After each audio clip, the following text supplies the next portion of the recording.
The Department of Interior is an often overlooked pillar of the American energy architecture. It manages 1/5 of the land in the United States, 35,000 miles of coastline, 1.7 billion acres of the outer continental shelf, and it also oversees 700 million acres of subsurface minerals. It is responsible not only for managing this wealth, this natural capital, if you will, but also overseeing the conditions under which some of this wealth is responsibly and sustainably transformed into income in the form of energy production. Indeed, the Department of Interior is the second largest source of government revenue after the IRS. While the majority of these revenues have traditionally been generated through fossil fuel production, there is also a significant opportunity to harness America's abundant renewable energy potential on public lands. From offshore wind to large-scale solar power, to ocean wave energy, to geothermal power, the lands and waters of the United States are replete with opportunities to produce clean, modern, and affordable energy for American citizens. Against this backdrop, it is a great pleasure to welcome to the Atlantic Council today Mr. Vincent DeVito, Counselor to Secretary Zinke at the Department of the Interior. Mr. DeVito has responsibility for coordinating energy policy over the department's many individual bureaus, as well as with other government agencies, and has been an advocate for the role that advanced energy can and should play in the Trump administration's energy policy.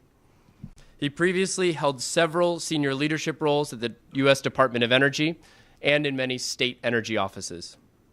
Following his address, Mr. DeVito will be joined on stage for an armchair conversation with Cynthia Quarterman, a distinguished fellow here at our Global Energy Center.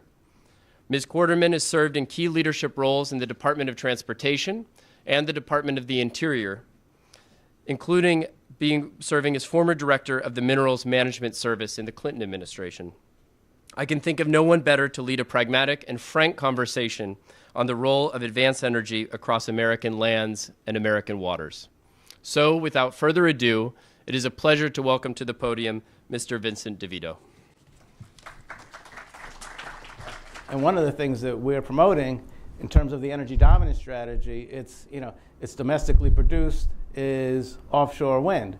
So the renewables economy that is coming online in the United States is a new part of the energy economy, and it's something Secretary Zinke, myself, and others are focused on at the Department of Interior. It's pretty interesting to be on the ground floor of a new energy sector in the United States, because there have been certain lease sales, but we're really just starting to look on that. Again, to my point, at least wearing my hat, is how can we maximize the return on that investment for the taxpayers, because the first lease sale for an offshore wind block was $200,000, right? And these guys, they're making plenty of money.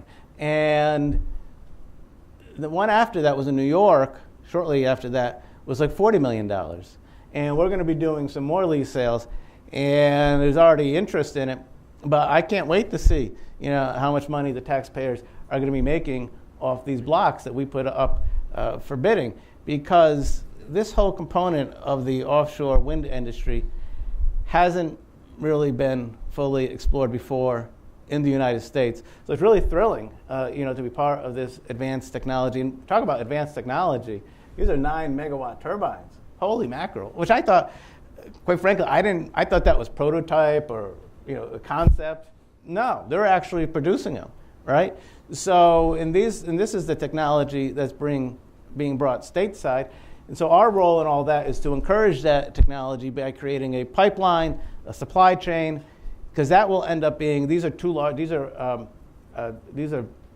generation units that are too large to ship.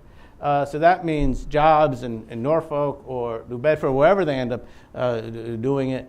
And that's all part of energy dominance, domestic supply, security, and economic drivers that are helpful to us all. Mm-hmm.